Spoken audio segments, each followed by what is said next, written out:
High, welcome back to my channel ঘরে বাইরে সুস্মিতা। আমি হাজির হয়েছি একটা নতুন রেসিপি নিয়ে। আমি আজকে তৈরি করব স্প্রিং রোল। দেখতেই পাচ্ছ কত সুন্দর হয়েছে। পুরো ভিডিওটা দেখার জন্য অনুরোধ রইল। আমি এখানে স্প্রিং রোলের শিটটা তৈরি করার জন্য নিয়ে নিচ্ছি 1 বাটি কর্নফ্লাওয়ার, আর নিয়ে নিচ্ছি সমপরিমাণ 1 বাটি ময়দা। দিয়ে দিলাম সামান্য পরিমাণ লবণ, আর দিয়ে দিলাম সামান্য পরিমাণ তেল। তাহলে ব্যাটারটা খুব স্মুথ হবে। যেমন আমরা লুচি ভাজার সময় আগে ময়ামটাকে দিয়ে ভালো করে ময়ামটাকে মিশিয়ে নিই, ওরকম করে তেলটাকে ভালো করে আমি ময়দা আর কর্নফ্লাওয়ারের সাথে মিশিয়ে নিলাম। তারপর এখানে আমি দিয়ে দিলাম যে বাটিটাতে করে আমি ময়দা আর কর্নফ্লাওয়ারটা নিয়েছিলাম, সেই 2 বাটি জল এখানে দিয়ে দিলাম। দিয়ে ঠিক ব্যাটারটা এরকম একটা তৈরি করব, পাতলা মতন। তোমরা বুঝতেই পারছো কতটা পাতলা তৈরি করেছি। আর এটাকে ভালো করে ফেটিয়ে নিতে হবে। ব্যাটারটা খুবই পাতলা করতে হবে, না হলে এটা শিটটা মোটা হয়ে যাবে। আমি এখানে ননস্টিক প্যানটা বসিয়ে দিয়েছি, আর আঁচটা একদম কমিয়ে দিয়ে দিয়েছিলাম একটুখানি 2 ফোঁটা তেল। তেলটাকে গ্রিস করে আমি তুলে নিয়েছি, একটা টিস্যু পেপার দিয়ে মুছে নিয়েছি, সেটা তোমাদের দেখানো হয়নি। এবারে যে ব্যাটারটা গুলে রেখেছিলাম একটা হাতা মেপে আমি 1 হাতা দিয়ে দিলাম। এবার দিয়েই আমি গ্যাসটাকে জোরে করে দিয়েছিলাম। জোরে করে দিতেই দেখছোই প্যানটা থেকে এটা ছেড়ে গেছে। এবার এটাকে নাড়িয়ে চাড়িয়ে নামিয়ে নেব। দেখতেই পাচ্ছ কত সুন্দর হয়েছে, কতটা পাতলা হয়েছে। এবার এর উপরে আমি সামান্য একটু ময়দা দিয়ে সামান্য ময়দা ছিটিয়ে দিয়ে এটাকে ঢাকা দিয়ে দিলাম, যাতে এটা আরেকটা শিট যখন এর উপরে রাখবো যাতে একটার সাথে আরেকটা না জড়িয়ে যায়। এরকম করে আরও একটা তৈরি করে নিয়েছি আমি। দেখছো কত সহজেই উঠে যাচ্ছে আর কতটা পাতলা হচ্ছে। তোমরা বাড়িতে অবশ্যই এটা ট্রাই করো। আমার অনেকগুলোই তৈরি হয়ে গেছে, সামান্যই ব্যাটার আছে। আমি একই প্রসেসে সবগুলো করে নিচ্ছি। চেষ্টা করবে যাতে কোনো গ্যাপ না থাকে,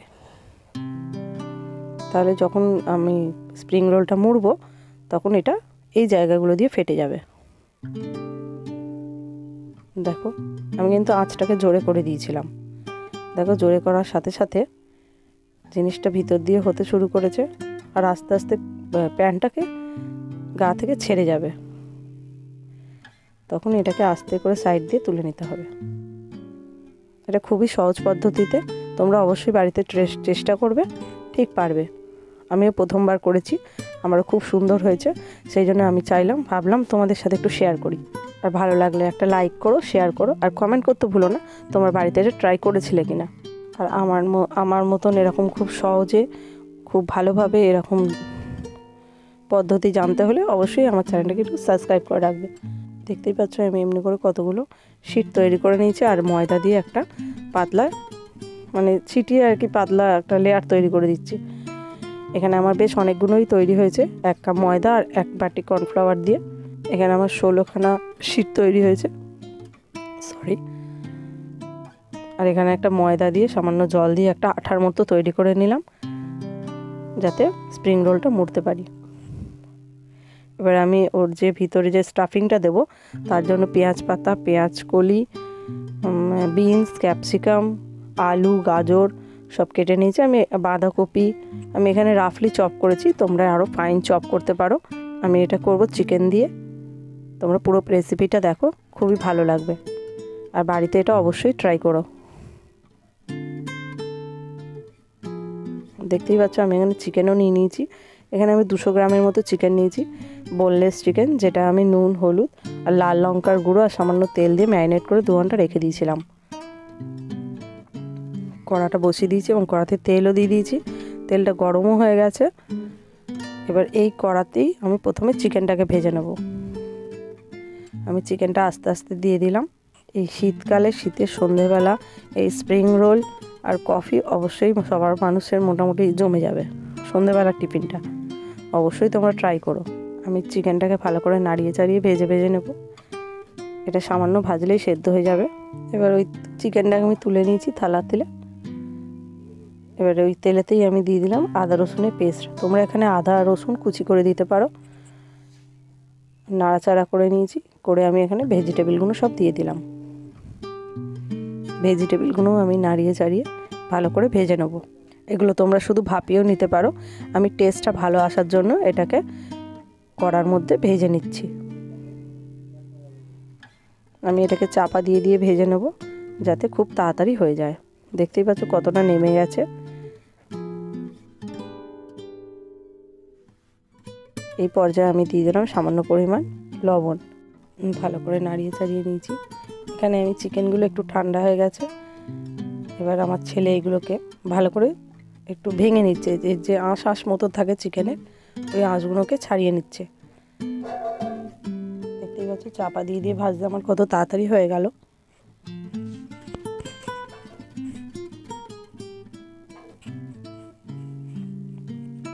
আমার চাপা দিয়ে ভাজতে ভাজতে এটা অনেকটা সেদ্ধ হয়ে এসছে।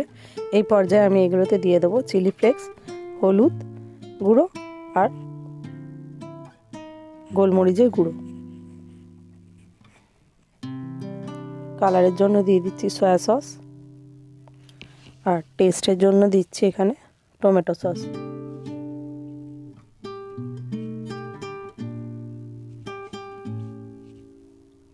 তোমরা সয়া সসটাকে স্কিপও করতে পারো, যদি তোমাদের মনে হয় সয়া সস তোমরা দেবে না, নাও দিতে পারো। এটা আমি আমার টেস্টের জন্য দিয়েছি, দেখতেও সুন্দর লাগবে বলে।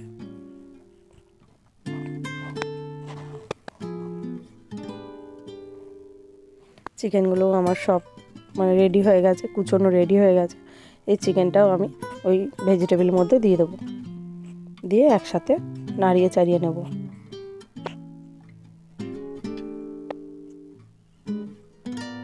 ভালো করে নাড়িয়ে চাড়িয়ে নিয়েছি আমি চিকেনটাকে। দেখতেই পাচ্ছ কালারটাও কত সুন্দর এসছে। আমার ভেজিটেবলও সেদ্ধ হয়ে গেছে, চিকেন তো সেদ্ধ হয়েই গেছিলো। এবার আমি নাবিয়ে নেব। আমি কড়া থেকে এটা নাবিয়ে নিলাম, নাবিয়ে এটাকে আমি ঠান্ডা করে নেব। তারপরে স্প্রিং রোলটা তৈরি করব। তোমরা পুরো ভিডিওটা অবশ্যই দেখো, তাহলে কত সহজ পদ্ধতিতে কত তাড়াতাড়ি জিনিসটা হয়ে যাচ্ছে তোমরা দেখতে পাবে। আমি যে থালায় স্টাফিংটা দেব, স্প্রিং রোলটা তৈরি করব, সেখানে একটু ময়দা লাগিয়ে নিয়েছি। লাগিয়ে আমি একটা শিট রেখে দিলাম। এবার শিটটার ওপরে আমি স্টাফিংটা দিয়ে দেবো।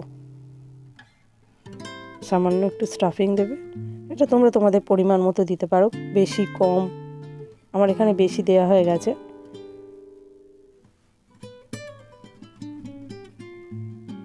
এবার মোড়াটা দেখতেই পাচ্ছ, দুধারটা প্রথমে মুড়ে নিলাম, নিয়ে যে ময়দা দিয়ে যে গোলা মতনটা তৈরি করে রেখেছিলাম সেটা আটার কাজ করবে এখানে।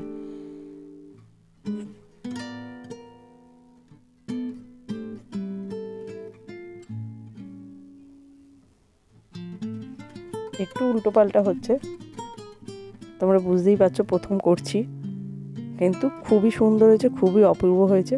সেই জন্য আমি ভাবলাম না তোমাদের সাথে শেয়ার করি, তোমরাও বাড়িতে ট্রাই করো।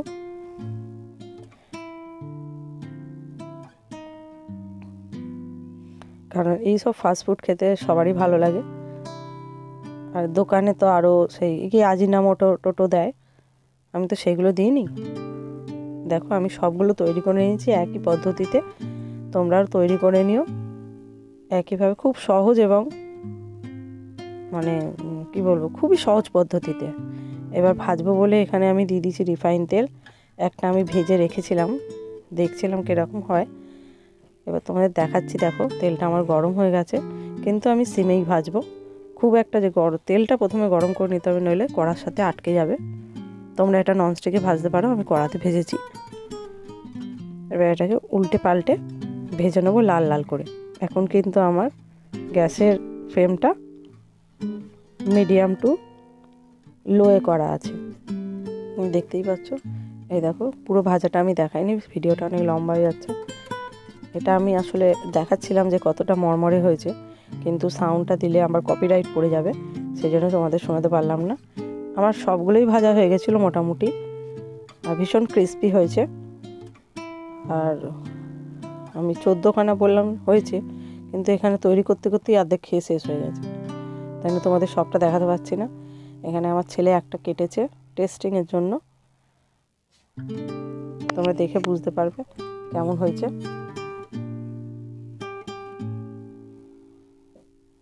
অপূর্ব হয়েছে আমার ছেলে বলছে। তোমরা অবশ্যই বাড়িতে ট্রাই করো। আর ভিডিওটা লাস্ট অবধি দেখার জন্য অনেক অনেক ধন্যবাদ।